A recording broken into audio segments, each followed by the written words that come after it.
तो आदाब, नमस्कार, गुड इवनिंग, सत श्रीकाल। एक बार फिर आप तमाम लोगों का स्वागत है क्राइम तक की कहानी के इस एपिसोड में। उम्मीद है पूरी फैमिली अच्छी होगी, अपना और अपनों का ख्याल रख रही होगी। एक शख्स अगर कोई क्राइम करता है तो पुलिस उस तक कैसे पहुंचती है? अलग अलग जरिया होते हैं, या तो उसकी फैमिली के थ्रू, उसके किसी दोस्त रिश्तेदार के थ्रू, जहाँ वो काम करता है उसके थ्रू, और या फिर आप टेक्निकल सर्विलांस पे आ जाओ। उसका फ़ोन, मोबाइल, उसके बैंक अकाउंट, उसके जीएसटी, आधार कार्ड, पैन कार्ड, कोई भी ऐसी चीज़ जो कहीं रजिस्टर्ड हो, तो उसके ज़रिए आप उसे पुलिस सूंघते हुए वहाँ तक पहुँच जाती है। अब एक ऐसा शख्स जिसे पता है कि ये वो चीज़ें हैं जिनसे पुलिस उस तक पहुँच सकती है, उन सारी चीज़ों को मिटा दे, मतलब अपनी पहचान ही मिटा दे, और फिर कहीं जाकर 140-45 करोड़ की आबादी के बीच में किसी छोटी सी जगह या किसी भी शहर में अपने आप को गुम कर दे। कैसे पहुंचेगी पुलिस वहां तक? आज की कहानी एक ऐसे कातिल की कहानी है जो पूरे 20 साल तक हर उस निशानी को मिटा गया जिसके जरिए पुलिस उस तक पहुंच सकती थी, लेकिन सिर्फ एक छोटी सी गलती की, और 20 साल बाद जब उसे यकीन भी नहीं था कि अब तो पुलिस भूल चुकी होगी, फाइल पता नहीं कहाँ होगी, पन्नों में होगी कि नहीं होगी, पुलिस पहुंचती और उसे गिरफ्तार करती है। नायाब तफ्तीश की कहानी ये आपको सुनाऊं उससे पहले बहुत सारे हमारे क्राइम तक फैमिली मेम्बर यूएस में हैं, तो एक हल्की सी जानकारी दे दूं कि लॉस एंजलिस में, बहुत ही खूबसूरत शहर है, वहाँ भयंकर आग लगी हुई है। हवाएं बहुत तेज़ है और उस तेज़ हवा की वजह से आग की लपटें फैलती जा रही हैं। इसी लॉस एंजलिस में हॉलीवुड है, इसी लॉस एंजलिस में बेवर्ली हिल्स है, जहाँ हॉलीवुड के तमाम बड़े बड़े दिग्गज सितारे, प्रोड्यूसर्स, बड़े बड़े अरबपति, रईस, अमीर लोग, उनका घर है, और सबसे ज़्यादा प्रभावित वही इलाका है। प्रियंका चोपड़ा, उनका अपना घर, उन्होंने अपनी तकलीफ बताई कैसे उनके घर में आग लगी। नोरा फतेही वहाँ थी, उनको वहाँ से निकलकर भागना पड़ा, अभी भी शायद वो लॉस एंजलिस के एयरपोर्ट पर फंसी हैं।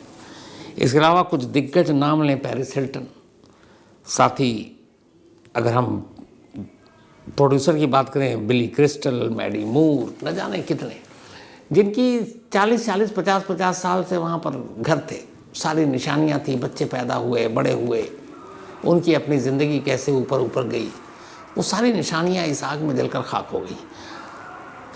2 तस्वीरें मैंने अभी, दीपक ने ही कहा था तो मैं आपको दिखाता हूँ। अभी चूँकि लास्ट मई में मैं गया था जब यूएस, तो इन सारे इलाकों को देखने का मौका मिला था।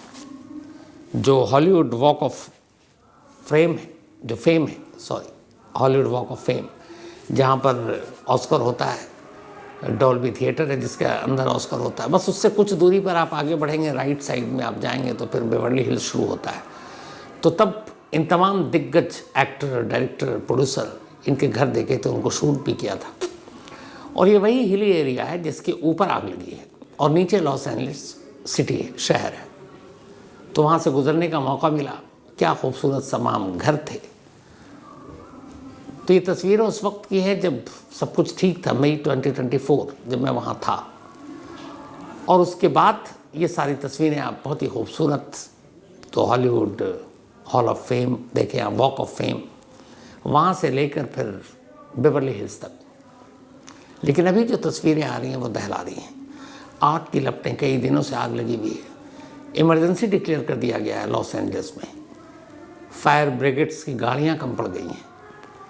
लोग घरों को छोड़कर उनको बाहर निकाला जा रहा है, एवोक्यूएशन किया जा रहा है, बचाया जा रहा है। लेकिन आग और हवाओं की लपटों के बीच में जंग जारी है और आग तेज़ी से फैल रहा है। 5 लोगों की अब तक मौत हो चुकी है, हज़ारों लोगों को इधर से उधर किया गया है। शायद इस वक्त एयरपोर्ट भी बंद है, इमरजेंसी डिक्लेयर है। हमारे बहुत सारे अजीज़ जानने वाले दोस्त उसी एले में हैं, चाहे वो संजीव भाई हों, सीमा जी हों, रसिया साहब, उनकी पूरी फैमिली, गुगली भाभी, मतलब सभी लोग वहाँ पर हैं। और यही दुआ है कि सब ठीक हों और इस आग पे काबू पाया जा सके। तो ये वो तस्वीरें हैं जो आग भड़कने के बाद की तस्वीर थी।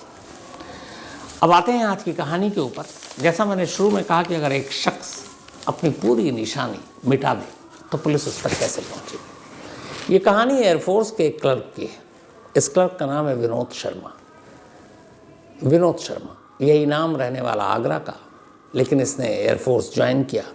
तो जब एयरफोर्स ज्वाइन किया तो इसकी पोस्टिंग जम्मू कश्मीर में हुई, फिर यूपी में हुई, फिर कर्नाटक में हुई। 1996 में इसने ज्वाइन किया था एयरफोर्स। 6 सालों तक कश्मीर, कर्नाटक, यूपी में पोस्टिंग के बाद 2000 में विनोद शर्मा की पोस्टिंग गुजरात में होती है। गांधीनगर के वटसर एयरफोर्स में, एयरफोर्स स्टेशन में वहाँ पे तैनाती हुई। तो वहाँ इसने अपनी नौकरी की और वहीं गांधीनगर में इसने एक किराए का घर लिया और वहीं रहने लगा। इत्तेफाक से इसके पड़ोस में एक महिला रहती थी जो शादीशुदा थी और उसकी 2 बेटियाँ थीं। नाम था उर्मिला जाधव। आने जाने मुलाकात के दौरान विनोद शर्मा को उर्मिला से प्यार हो गया और शादीशुदा उर्मिला जाधव को भी विनोद से प्यार हो गया। पति उर्मिला जाधव का शायद उसे छोड़कर कहीं चला गया था। तब दोनों में प्यार हुआ, दोनों ने तय किया कि शादी करेंगे। विनोद शर्मा ने दोनों बेटियों को भी अपनाने का वादा किया। इसके बाद शादी हो गई। अब शादी के बाद वो वहीं रहने लगे, लेकिन कुछ साल के बाद अचानक विनोद शर्मा का ट्रांसफ़र गांधीनगर से बरेली हो गया। बरेली में वो 2 साल तक रहा। 2 साल के बाद वो वापस गांधीनगर आया। जब गांधीनगर आया उस वक्त एयरफोर्स में क्लर्क की तनख्वाह बहुत कम थी। उर्मिला जाधव चूँकि गुजरात की थी, उसने बताया कि यहाँ डायमंड पॉलिशिंग और बाकी चीज़ों में काफ़ी पैसे हैं, तो तुम ये नौकरी छोड़ो एयरफोर्स की, क्लर्क की, और कुछ अपना बिजनेस करते हैं। विनोद शर्मा को ये बात जच गई। उसने कहा ठीक है। इसके बाद इन दोनों ने गांधीनगर छोड़ा और सूरत पहुंच गए। सूरत में जाकर इन्होंने अपना एक किराए का घर लिया और वहाँ अब विनोद शर्मा ने अपना बिजनेस शुरू कर दिया। सब कुछ ठीक चल रहा था, पर जिस जगह पे किराए का घर लिया था उसके लैंडलॉर्ड यानी मकान मालिक की भी एक दुकान थी डायमंड पॉलिशिंग की। तो अक्सर उस शॉप पे काम करने वाले बहुत सारे स्टाफ मकान मालिक के घर आते थे। ऐसे ही एक स्टाफ जो बार बार घर आता था मकान मालिक का, उससे अब विनोद शर्मा की पत्नी उर्मिला जाधव का अफेयर शुरू हो गया। धीरे धीरे ये बात विनोद शर्मा को पता चल गई। इसको लेकर उर्मिला से उसका काफ़ी झगड़ा भी हुआ और अब तक विनोद को एक बेटा भी हो चुका था। 2 बेटी पहले पति से, अब विनोद का अपना एक बेटा उर्मिला से हो चुका था। तब जब उसे उर्मिला के अफेयर के बारे में पता चला तो मियाँ बीवी में झगड़ा हो गया। रोज़ रोज़ का झगड़ा होता। इत्तेफाक की बात है कि 24 दिसंबर 2004 विनोद शर्मा घर आया। जैसे ही वो घर आया तो उसने देखा कि वही जिसके साथ अफेयर था वो लड़का उसके घर से बाहर निकल रहा है। उसे बहुत तेज़ गुस्सा आया। वो घर के अंदर दाखिल हुआ। उसने बीवी से पूछा। उर्मिला ने कुछ जवाब दिया, लेकिन इस दौरान में उसको बहुत तेज़ गुस्सा था। उसने उर्मिला का गला दबाना शुरू किया और फिर घर के अंदर एक रॉड रखा था, उसको उठाकर उसके सर पे दे मारा। उर्मिला की मौके पर ही मौत हो गई। विनोद को इस बात का एहसास था कि उर्मिला मर चुकी, उसके हाथ से कत्ल हो चुका है। इसके बाद दोनों बेटियां उस वक्त अपनी नानी के पास गई थी। घर में सिर्फ उसका बेटा था जो बहुत छोटा था। बीवी का कत्ल करने के बाद विनोद अपने उस छोटे से बेटे को उठाता है, ज़रूरी सामान लेता है और सूरत के घर से निकल जाता है। स्टेशन जाता है, वहाँ से ट्रेन पकड़ता है और सीधे आगरा पहुँच जाता है। इधर नेक्स्ट डे अब मकान मालिक किसी काम से विनोद के घर को कुंडी खटखटाता है। अंदर से कोई आवाज़ नहीं आती। वो अंदर जाता है तो देखता है कि कौन से लथपथ उर्मिला की लाश पड़ी है। लैंडलॉर्ड फ़ौरन पुलिस को फ़ोन करता है। पुलिस आती है। जब पुलिस आती है तो तमाम चीज़ें करके देख कर अंदाज़ा हो जाता और पति गायब। पता चला वो काम पे नहीं गया। तो पहला शक उसी पर। गुजरात पुलिस की एक टीम फ़ौरन, चूँकि जब घर लिया था तो बहुत सारे उसके एड्रेसेस थे, आधार कार्ड भी था, तो उन्होंने उसके ज़रिए उसका पता निकाला और भी कागजात से मिला तो पता चला वो आगरा का रहने वाला है। पुलिस की टीम आगरा गई, लेकिन आगरा में वो अपने घर पर नहीं मिला। कई दिनों तक पुलिस की टीम वहाँ बैठी रही कि आएगा तो पकड़ेंगे, आएगा तो पकड़ेंगे, कोई फ़ायदा नहीं। धीरे धीरे उसको और भी जितने भी रिश्तेदार थे यूपी में हर जगह पुलिस ने ढूंढा, कहीं नहीं मिला। विनोद शर्मा एकदम एक छलावे की तरह गायब। वक्त बीतता गया। 2004 से करते करते करते 2024 आ गया, यानी अभी जो हाल में गुजरा साल है। लगभग 20 साल बीत गए। इन 20 सालों में विनोद शर्मा का कोई सुराग नहीं मिला। पुलिस ने तमाम कोशिश कर ली कि शायद कुछ मिल जाए, लेकिन हैरानी तो इस बात की थी कि विनोद शर्मा की कोई तस्वीर तक नहीं थी पुलिस के पास, क्योंकि जब वो घर पे गई तो घर में कोई फ़ोटो ही नहीं था, और आगरा गई तो वहाँ से कुछ मिला नहीं। तब पुलिस के पास तस्वीर तक नहीं, और 20 साल गुजर गए, तस्वीर होती भी तो भूलिया क्या होता ये भी पता नहीं। धीरे धीरे गुजरात पुलिस ने और सूरत पुलिस ने इस केस को भुला दिया। केस भुलाने के बाद अब विनोद शर्मा भी लोग भूल गए। लेकिन फिर अभी लास्ट ईयर जो वहाँ नए सूरत में पुलिस के कप्तान साहब आए, उन्होंने कहा कि जो अनसॉल्व केसेस उसकी फ़ाइल निकालते हैं। उन्होंने निकाला तो उर्मिला यादव मर्डर केस की फ़ाइल उनके सामने थी। अब उन्हें लगा कि आज तक ये पकड़ा नहीं गया कि चलो इस पर ट्राई करते हैं, तो उन्होंने एक टीम लगाई और एक टीम बनाई, पूरी केस स्टडी की। उस वक्त भी ये पता कि आगरा फिर टीम भेजी 20 साल बाद, कि क्या पता वो लौट आया हो कि अब तो पुलिस भूल गई हो, लेकिन कोई फ़ायदा नहीं। पता चला कि वाकई फैमिली या पड़ोसियों से कभी उसने कांटेक्ट ही नहीं किया 20 साल। ऐसा एक भी रिश्तेदार जो शायद कांटेक्ट कर सके नहीं है। पुलिस ने कुछ रिश्तेदारों के फ़ोन नंबर भी लिए, उनको लगाया भी सर्विलांस पर उसमें से एक भी सस्पिशियस नंबर पुलिस के पास ही नहीं था सर्विलांस के दौरान जिससे उन्हें शक हो। जितने भी कॉल आए उनको चेक किया, वो सब जेल में निकले। विनोद शर्मा नहीं मिला। अब लगा कि 20 साल के बाद भी हाथ खाली हैं। फिर भी नए कप्तान साहब का हुक्म था कि इसको तो सुलझाओ, कोशिश तो करो कम से कम। तो कोशिश जारी थी। अब ये हुआ कि एक काम करते हैं, विनोद शर्मा के नाम चूँकि वो सूरत में था, एयरफोर्स में रह चुका था, तो उसका सब कुछ तो डिटेल था, लेकिन उसके बाकी का ठिकाना या कोई दोस्त या रिश्तेदार या कहीं छुप सकता है ऐसी कोई जानकारी नहीं। पुलिस ने सारे बैंक डिटेल, जो एयरफोर्स में जब वो था, जब नौकरी मिलती थी, उस बैंक डिटेल के ज़रिए, बैंक डिटेल की शायद कहीं विनोद शर्मा ने अपना बैंक डिटेल चालू रखा हो, पता चला है नहीं। आधार पता चला, जो एड्रेस था वो आधार ख़त्म हो गया, उसका कुछ मतलब ही नहीं। जितने GST नंबर रजिस्टर्ड थे वो भी ढूंढिया। विनोद शर्मा नाम से तो बहुत मिलता है, पुलिस की माथापच्ची जारी है। Mobile number, landline number Vinod Sharma के पास टेलीफोन डायरेक्टरी से ढूंढा गया कि भाई यूपी में कितने हैं, हज़ारों विनोद शर्मा होंगे। लेकिन वो करते रहे कि ये कहीं से कोई सुराग मिले, कोई कामयाबी नहीं मिली। अब ये सारी चीज़ें चल रही थी, न क्राइम रिकॉर्ड पूरे स्टेट का खंगाला, पूरे देश का खंगाला कि कहीं विनोद शर्मा नाम का कोई कैदी ही हो, वो भी निकले, पर वो विनोद शर्मा नहीं निकला। Mobile phone, data, social media, हर एक चीज़ को खंगाल डाला। मतलब जितनी कोशिश हो सकती थी करनी थी, कर दी, कोई फ़ायदा नहीं हुआ। तभी एक रोज़ एक पुलिस वाले को ध्यान आया।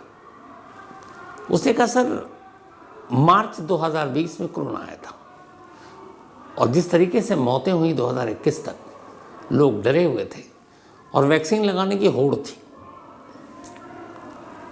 तो कम से कम जो भी इस कोरोना काल को जिसने देखा होगा, और अगर विनोद शर्मा जिंदा होगा, क्योंकि एक डाउट ये भी था 20 साल हो गए, पता नहीं अब वो जिंदा भी है कि नहीं है, अगर जिंदा हुआ तो पक्का उसने कोरोना की वैक्सीन लगाई होगी। तो अब जो वैक्सीनेशन का पोर्टल है जिसमें सारी डिटेल होती है, उन्होंने कहा कि चलो इसको खंगालते हैं कि विनोद शर्मा नाम के कितने लोगों ने वैक्सीन लगवाई है।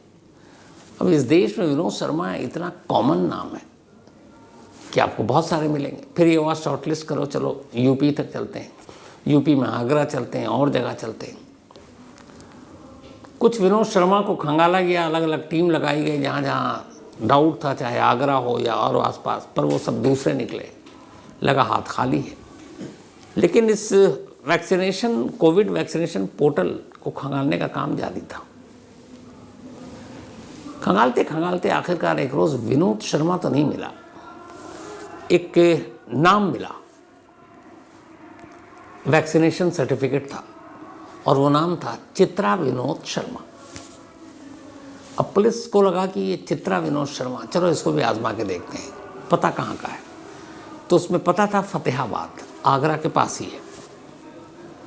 तो पुलिस को एक क्लू मिला कि आगरा है और ये फतेहाबाद है। अगर ये वही विनोद शर्मा है तो बहुत इसकी गुंजाइश है कि वो वहाँ हो, क्योंकि उस इलाके को वो जानता है। तो चित्रा कौन? तो ये हुआ कि भाई चित्रा विनोद शर्मा है, तो उसका मतलब है चित्रा का पति का नाम विनोद शर्मा होगा। उन्होंने कहा ठीक है। अब चित्रा विनोद शर्मा के नाम के उस कोविड वैक्सीनेशन सर्टिफिकेट पे दिए गए पते पर गुजरात की पुलिस की एक टीम फतेहाबाद पहुंचती है। फतेहाबाद जाकर ढूंढते ढूंढते आखिरकार वो चित्रा के घर पहुंचती है और वो एक सरकारी अफसर सर्वे के नाम पर जाकर कहती हैं कि आप चित्रा विनोद शर्मा हैं? बोलती हैं हाँ जी। वो कुछ झूठ मूठ का उससे कुछ डेटा वेटा मांगते हैं, कुछ सर्वे करते हैं, फिर कहते हैं कि आपके घर में कौन कौन है? तो बताती है हमारा 2 बेटा है, एक बेटा 24 साल का है और वो नौकरी करता है, और पति उसने कहा विनोद शर्मा। तो वो क्या करते हैं? तो उसने कहा कि उनका एक शॉप है किराने का और वो चलाते हैं। तो उसने कहा ठीक है, सरकारी स्कीम है, अगर आप हमें उन तक भी मिला दें तो हम उनसे भी कुछ सर्वे कर लेंगे। इस बात से अनजान कि ये लोग पुलिस वाले हैं जो सर्वे के नाम पर पहुंचे हैं। चित्रा कहती है कि चलिए बराबर में ही मैं आपको दुकान दिखा देती हूँ। वो वहीं बैठे। अब इसके बाद चित्रा उन पुलिस वालों को एक सरकारी मुलाजिम सर्वे वाला समझकर अपने साथ शॉप पर ले जाती है। अब पुलिस उस शॉप पर पहुंचती है, किराने की दुकान पर। वहाँ एक अधेड़ उम्र का शख्स बैठा है। पुलिस देखती है, लेकिन पुलिस के पास फ़ोटो ही नहीं, तो पता कहाँ से करेगी कि ये है कौन? तो अब सिर्फ देखकर उठा लेना ये भी है कि भाई विनोद शर्मा बहुत सारे होंगे, न कोई स्केच न फ़ोटो, कुछ भी नहीं। जो मौके पर थे उनमें से एक पुलिस वाले ने अपना दिमाग लगाया। उसने कहा हम पहले तो यही बताया कि हम एक सर्वे के लिए आए हैं, ये स्कीम है, सरकार की स्कीम है, यूपी सरकार की स्कीम है जी। तो सब जवाब देता रहा। जब सवाल का दौर ख़त्म हो गया तो उसने कहा अच्छा हम चलते हैं। फिर एक पुलिस वाला अचानक मुड़ता है और कहता है कि एक बात कहूँ? तो विनोद शर्मा कहता जी कहिए। कहता तुम वही विनोद शर्मा हो ना जिसने 20 साल पहले सूरत में अपनी बीवी का कत्ल किया था? और ये कहकर वो सिर्फ उसके चेहरे को देख रहा है। जैसे ही उसने बोला, विनोद शर्मा के चेहरे का नक्शा पल में बदल गया। वो होता ना कि जब आप किसी झूठ को छुपाते हो तो कई बार ज़ुबान, चेहरा, आंखें आपका साथ नहीं देती हैं। तो अभी तक जो विनोद शर्मा बेफिक्र की ये सर्वे वाले आए हैं, जिस तरीके से कैजुअल बिहेवियर के साथ बात कर रहा है, अचानक उस पुलिस वाले के मुंह से ये सुनकर कि तुम वही विनोद शर्मा होना जिसने 20 साल पहले सूरत में अपनी बीवी का कत्ल किया था, उसका पूरा रंग रूप बदल गया। जैसे ही उसके चेहरे को बदलता हुआ देखा, एक पुलिस वाले ने उसका हाथ पकड़ा, कहा हम गुजरात पुलिस से, सूरत से आए, 20 साल से तुम्हें ढूंढ रहे थे, अब चलो। पहले तो उसने कहा कि आप गलत साहब, मैं वो विनोद शर्मा नहीं हूँ, ये है वो है। तो तब तक उसकी बीवी कहती कि तुम सूरत में तो काम कर चुके थे। अब वो अपनी बीवी का चेहरा देखता है। फिर थोड़ी देर के बाद अपनी बीवी के ही सामने वो अपने गुनाह को कबूल करता है। कहता हाँ मैं वही विनोद शर्मा, मैंने ही उर्मिला यादव का कत्ल किया और मैं अपने उसी बेटे को लेकर वहाँ से निकल गया। और उसके बाद मुझे मालूम था पुलिस मुझे ढूंढेगी, तो कई जगहों से पढ़ा लिखा, अखबारों में, टीवी में, और भी मैं इधर उधर गूगल में, तो मुझे ये पता चला कि इंसान का सबसे बड़ा दुश्मन उसकी पहचान और उसके इस्तेमाल की जाने वाली बहुत सी टेक्नोलॉजी है। इसीलिए मैंने तय किया उसी दिन कि न मैं सोशल मीडिया पे जाऊंगा, न मैं कभी मोबाइल यूज़ करूंगा, न कभी मैं अब आधार कार्ड बनाऊंगा, न मैं वोट देने जाऊंगा, न मैं अपने इस दुकान चलाता हूँ इसका GST नंबर अपने नाम पे लूँगा, वो भी अपनी बीवी के नाम पर लिया था। मतलब ऐसी कोई भी चीज़ जिससे मेरी शिनाख्त की ज़रूरत पड़े या मेरा नाम कहीं सरकारी पन्नों पर आए, मैं वो कोई काम नहीं करूँगा। उसने कभी मोबाइल यूज़ नहीं किया, उसने कभी लैंडलाइन अपने नंबर पे नहीं रखा, उसने दुकान पे अपना नाम ले लिखा, उसने GST नंबर अपने नाम पे नहीं लिया, बैंक का खाता उसने अपने नाम पे नहीं खुलवाया, कोई काम नहीं किया। और इस तरीके से उसने 20 साल अपनी पहचान को मारकर कानून को धोखा देता रहा। लेकिन सिर्फ एक गलती उसकी पत्नी ने की। जब वो कोविड वैक्सीनेशन के लिए गई तो उस वैक्सीनेशन सर्टिफिकेट पर उसने चित्रा विनोद शर्मा लिखवा दिया। और यही एक चीज़ सूरत पुलिस के हाथ लगी। जब विनोद शर्मा को पकड़ा गया अभी हाल में, तब उसका वही बेटा जिसे वो लेकर भागा था वो करीब 23 साल का हो चुका है और इस वक्त एक कंपनी में, और वो भी उसी गुजरात के वडोदरा में प्राइवेट कंपनी है, वहाँ नौकरी कर रहा है। जब उसके बाप को गिरफ्तार किया गया तब उसे पता नहीं था वो वडोदरा में था। जब बाप को पकड़कर पुलिस सूरत ले गए ट्रांजिट रिमांड के बाद, तब बेटा वडोदरा से सूरत पहुंचा। फिलहाल विनोद शर्मा को पुलिस कस्टडी में रखने के बाद, पूछताछ के बाद अब जुडिशियल कस्टडी में जेल भेज दिया गया है। चार्जशीट कुछ दिन के बाद दाखिल होगी।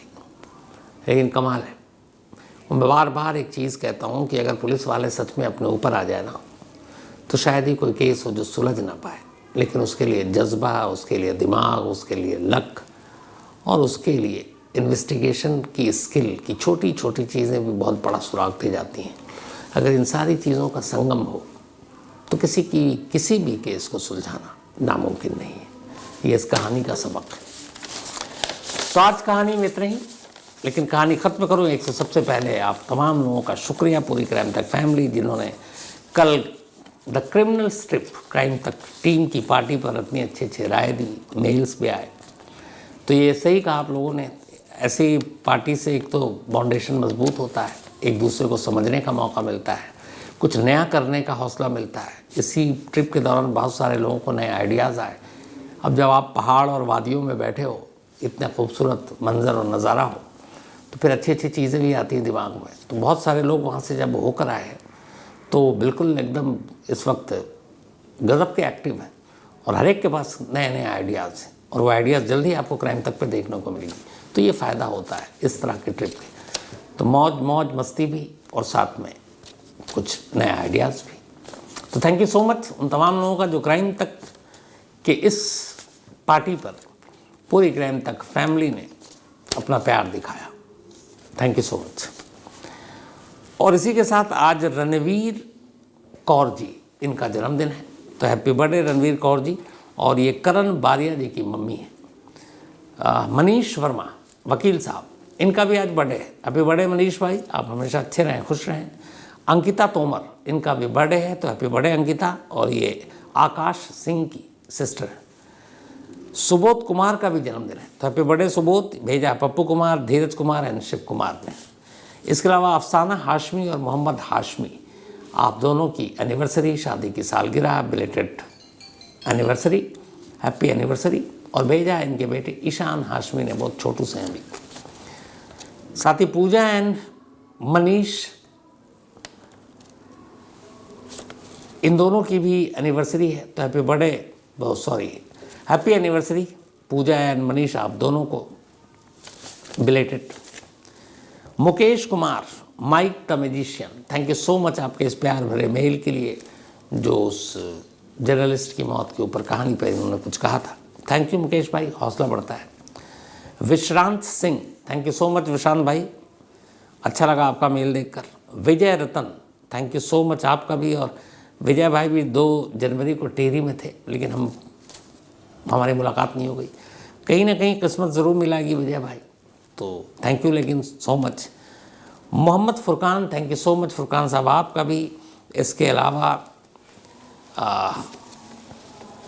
Ruby, thank you so much Ruby, और आपने जो कहानी की फरमाइश की है वो जल्दी पूरी करूँगा। इसके अलावा अमित कुमार, आपकी कहानी की बारी भी जल्दी आ गया है अमित भाई।